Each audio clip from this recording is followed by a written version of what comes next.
differently, right? State of nature, Locke says that, Hobbes says that it is a war of all against all. But basically, these are the few things which are there to everyone, to every person in a state of nature. Whether no government is not there, there's nothing such sort of a government. It's a free world. Do whatever you want to do. Now, similarly, this other person is also there who has the same right. There's another person is also there with the same right. Now, say for example, this A and B. A curtails my right to freedom, to right to movement. He says you cannot go to that place, right? And I curtail the similar right of B. I say, don't practice this religion. This religion is bad for you. Right. If you do so, I'll punish you. And similarly, he says, if you come to this land, I'll punish you. So we have a right to punishment over here. So now this is a very chaotic world. Imagine billions and billions of people living in such a state. It will be very chaotic. For this, we need government. This is the reason why we need government, to make sure that our rights have been protected and we don't kill each other. That is the primary objective of the government. Each and every sovereign nation, which is an independent nation, has its own government, has its own vision of the government, its own ideas of the government, and those ideas are written in the form of preamble. Say, for example, our preamble says that we, the people of India, blah blah blah blah, say we have a sovereign, socialist, secular, democratic republic. So this is an ideal government that we, the people, have envisaged. All right. So before we go to this, there used to be an John Basset. He's a French guy. I don't know how to pronounce his name because he's French. He talked about the divine right absolutism.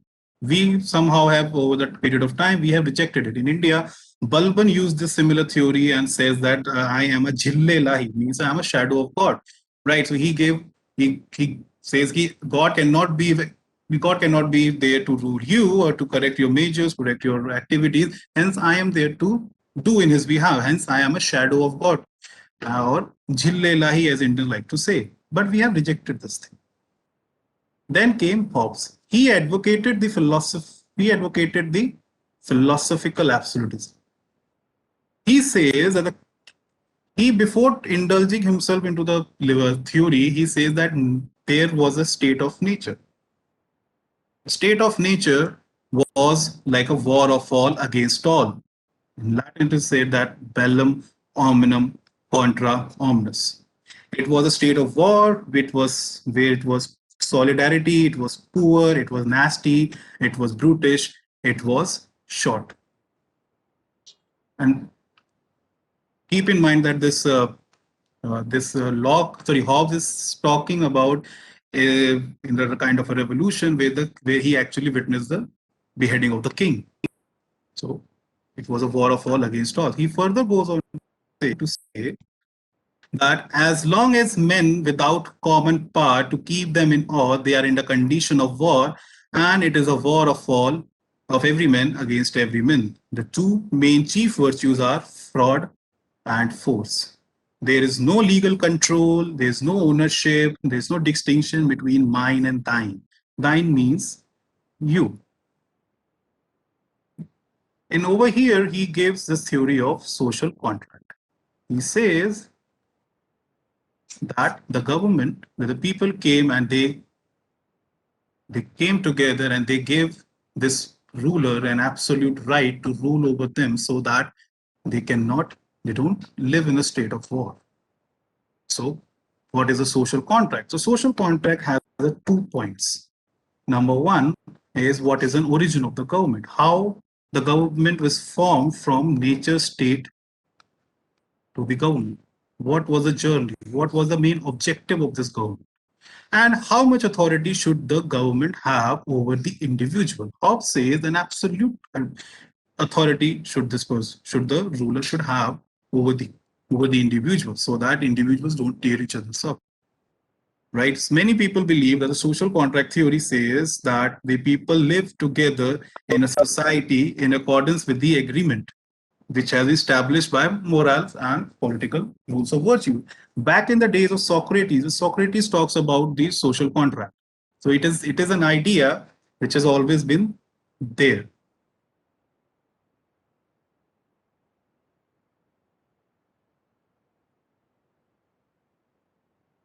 Hobbes wrote a book on Leviathan in defense of philosophical absolutism. In the Leviathan is a creature in the creature in Bible. It is a big brutish creature, right? And it's mentioned in the Job 41.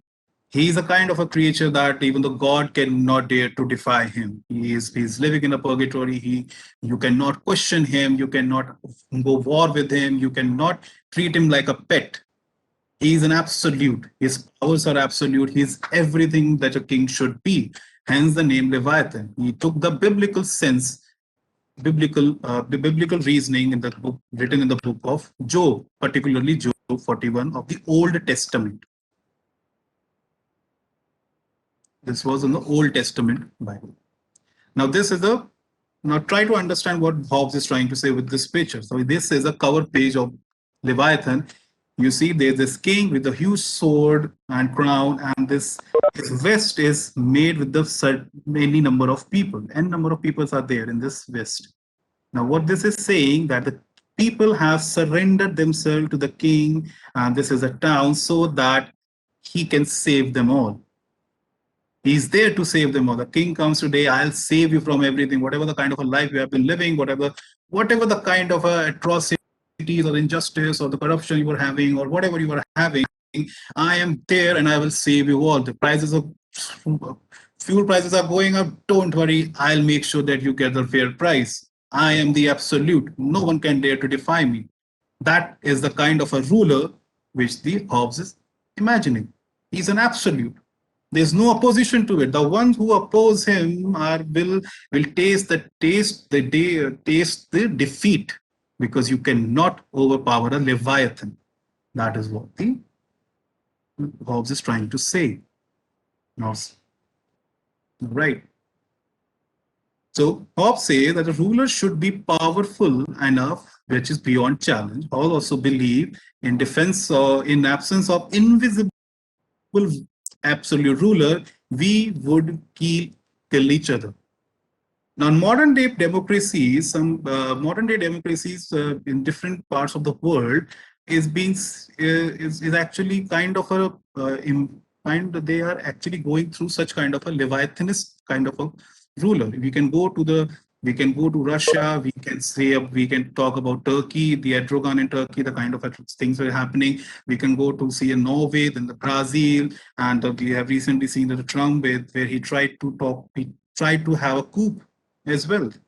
And the kind of a rule he had, the Russia, Erdogan, whatever, any country you want to see. So they believe that there should not be a position like Putin, what he did in the Russia.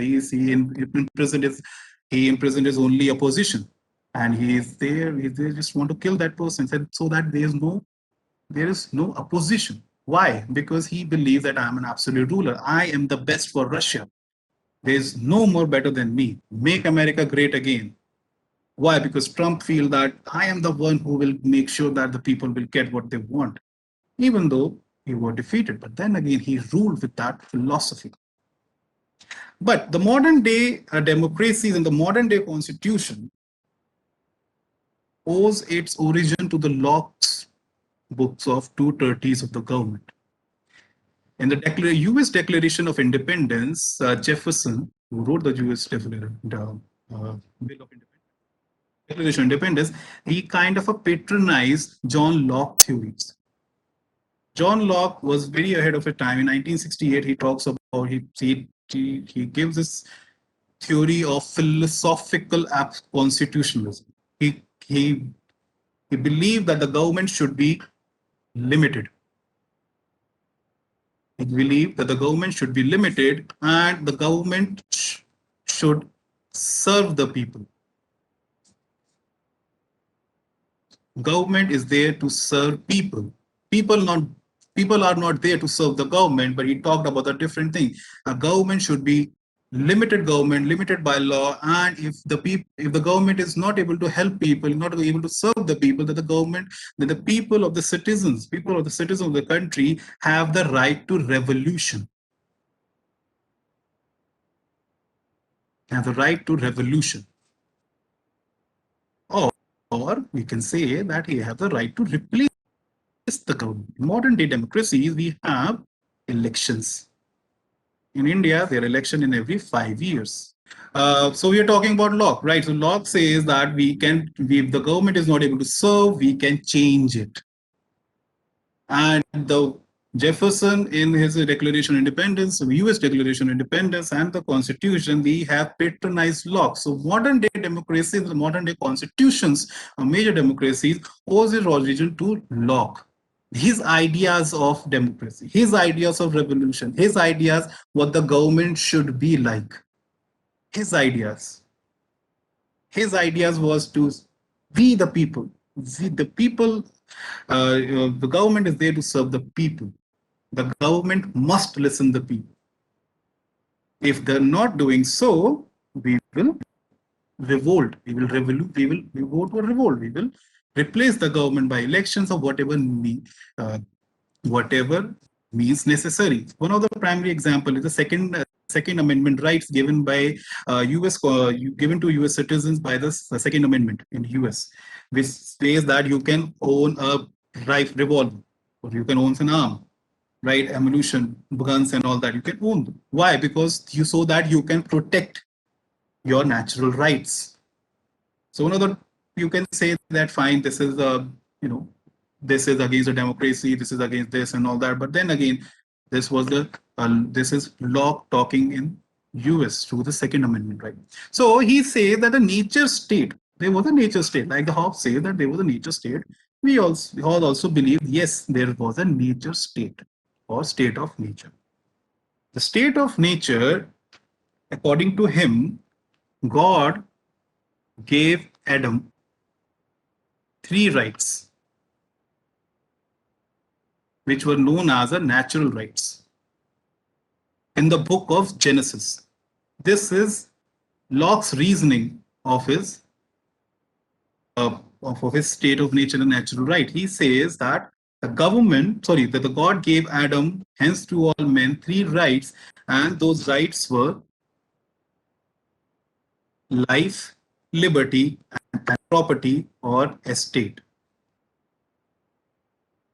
Now, Locke says that in a state of nature, no government and or law exist, like Hobbes says. But he says that he goes on to say that all people in the nature state have equality, they have rational, and they have these rights known as the right to life, property, and estate of property, whatever you want to say. In a state of nature, each person also has the right to punish those who do not follow any reason and respects each other's right. People could not survive the state of nature because most people would see personal advantages. To secure these natural rights, a social contract was formed, and hence the government was formed by these people. Locke argues that if the government fails to protect the individual rights, then the people are entitled to replace it. If necessary by revolution, the main idea becomes the key of the argument of Declaration of American Independence and the Indian Constitution. We don't have an absolutist. We don't have a monarchy in our country. England have the monarchy in the country. You cannot go against the monarchy, even though they have a government. They have a monarchy as well. You cannot replace the queen. The queen lives on. Everyone dies. Moving forward. So we have talked about the right of revolution. This is a very important step. Before this, no writer actually said that you can change the government and all. He was the first one to say that. And after in 1949, when the Indian Constitution was in the people were making the Constitution. The Assembly was there to make, and when they were making the Constitution, they realized the importance of such theorists. They took the ideas from Rousseau. They took the ideas from Locke. They realized how important Hobbes is. They also realized the personal liberties and all by J.S. Mill. So these are the theorists which are very necessary to understand so that we can understand, we can appreciate more the beauty which our constitution is. It is a beauty. Locke says, diagram to understand what Locke is trying to say. Locke says this is we the people. We the people have transferred certain powers to executive and judiciary so that they can provide protection. What was their life, property, and liberty? Liberty up until the Janata Party government, when the constitution was made, the property was actually a fundamental right. So we, at the time of 1940s, when the constitution was 1949, we have appreciated and we have made sure that Locke stays in our constitution. Right. So this is the cycle of the government and why the government is there, why the constitution is there. This is the basic idea. Right. Now, let's talk about the differences between the two. The Hobbes says we need government to protects us from ourselves, but Locke says we need government to protect natural rights. That is what the Constitution of India also says. He says where does more sovereignty resides? Hobbes says to the monarch, where the Locke says we the people of India or US, but we the people are the sovereign. Hobbes, according to Hobbes, no government cannot be limited, but the Locke says yes, he can limit the government. It is us who are limiting the government because it is us who are ruling this country, not the person sitting in power, because sitting in power doesn't rule the government. We the people are ruling this government. Do you have a right to revolution in Hobbes' ideology? No, we don't have. But in Locke we have. So if we go through the emergency provisions of the Indian Constitution, and you will realize that when we go into a state of emergency, from Locke ideology, we, and as a country, goes to a Hobbes ideology. We become an absolutist. What kind of a past do you have? You don't have any natural rights. You don't have fundamental rights. The fundamental rights are limited fundamental rights you have. When we go to the emergency period. Now that is Hobbes we are talking about. But when emergency is not there, each and every fundamental right, each and every right. If the government is asking you to do some work, the government will pay you. If they don't, that is a violation of the fundamental right. You're not being allowed to enter into a temple or any place to take a water from a well. Your people are violating fundamental right. So very important these two philosophers are, because in somehow there are two different ideologies. And somehow Indian Constitution actually embraces the both, somehow, though it is very important to interpretation. Right. So this is a preamble of our country, of our constitution. So he says that we, the people of India, having solemnly resolved to constitute India. It is we, the people. This phrase is very important for the free Indians, because it is us who fought. That we will be sovereign. The people of the country is sovereign. They are socialist, and there's a difference between socialist and communist. There's a big difference. Though they are sisters to each other in respect of ideology, but there's a difference between it. Right? Yes, we are socialist country. USSR was also a socialist country. Today, Russia is also a socialist country. We are secular. It was added by the 42nd Amendment. We are democratic and we are republic. And what is the aim of this whole constitution for the people? That so that we can secure our fellow citizens, our fellow brothers and sisters, justice, liberty, equality, fraternity. If someone is violating such things, and even though the government is there to curb it. The judiciary is there to make sure that these rights, the liberty, equality, fraternity, is being protected by protected by the government or for the judiciary. We have to make sure of this. So this is what the preamble is. It is very important. To further understand the preamble, next time we'll talk about Sajjan Singh case. We will also talk about Sankri Prasad case, I.C. Golaknath, Keshwananda Bharti, Indira Gandhi versus Raj Narayan, I.R.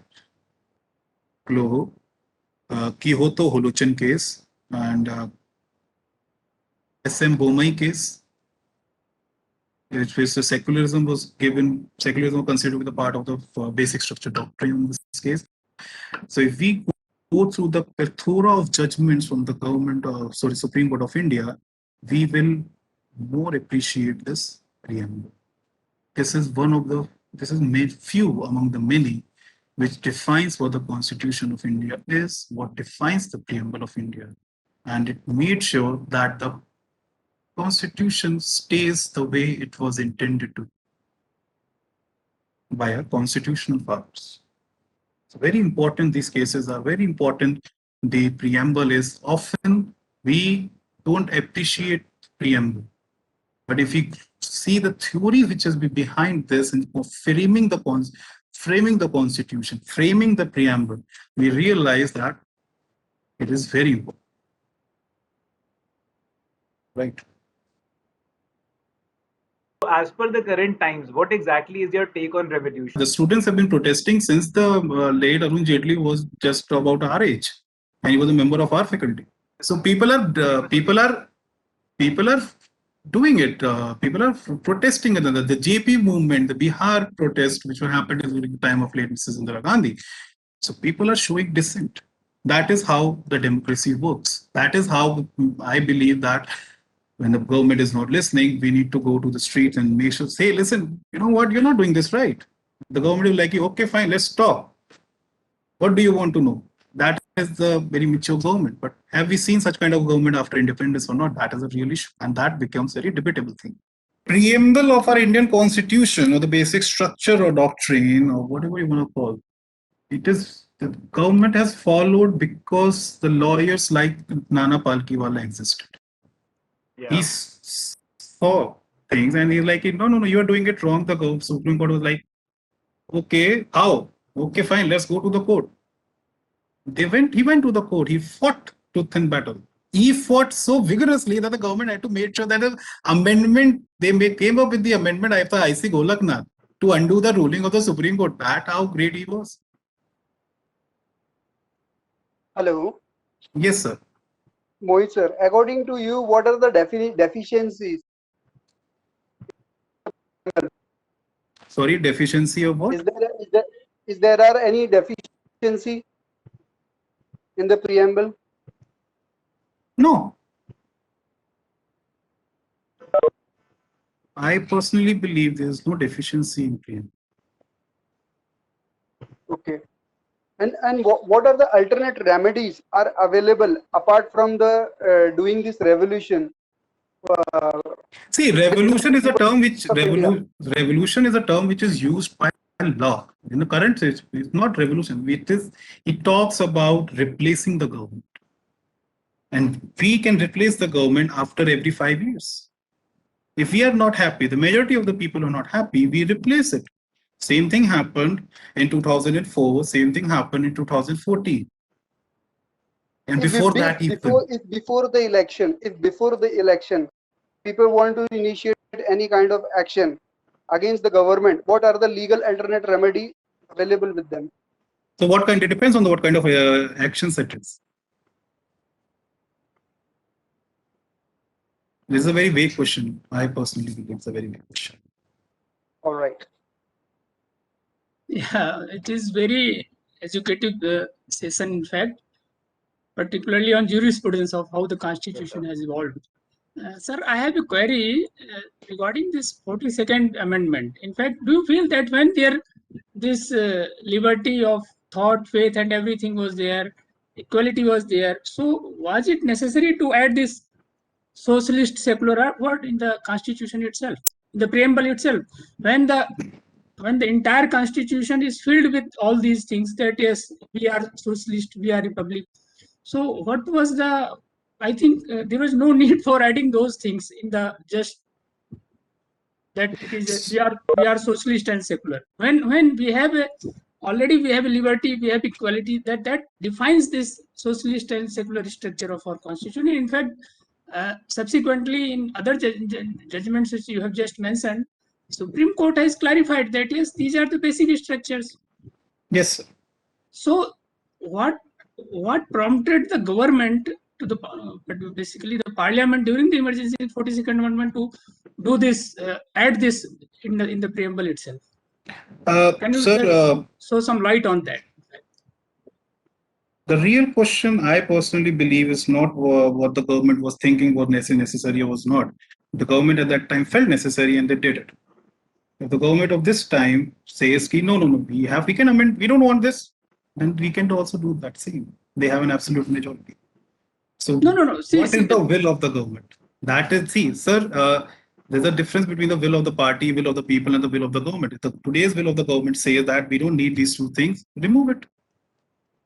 No, sir. How can they remove when it is preamble itself has been said that this is part of basic structure? Now they cannot remove it. That's Adding the was thing. easy, but I don't feel that now they can amend it.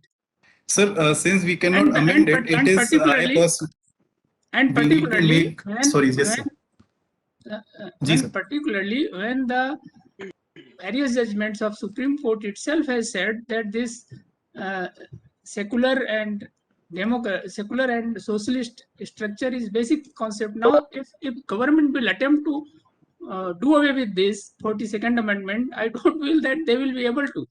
This is Yes, sir. You are, see, that is a paradox. So the only thing I personally can believe, I personally believe is make peace with it. If we cannot amend something, say for example, sir, if I want to change my no harm. In fact, allow me to complete, sir, with due respect. I personally believe that if I want to learn, say for example, on a completely different topic, I want to learn something and I want to change my views on something. I rather join that organization, or I rather read about that organization, or I read about that person, and I make sure that okay, fine, this was the thing was going on, right? So that I can make amend within myself, right, sir? So I will learn. That is the scope I have within me, right? But the preamble and the secularism and the basic structure is such a tight-fitted. It is put in such a tight-fitted box.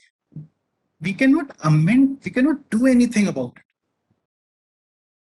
I just wanted to comment over what you were discussing regarding the right to speech and right to dissent. That what I just wanted to make a simple comment that right to dissent is an integral part of what right to liberty expresses in the preamble itself. So I'm just extending what Mohit Singh has already mentioned. It was a nice and informative lecture. Thank you.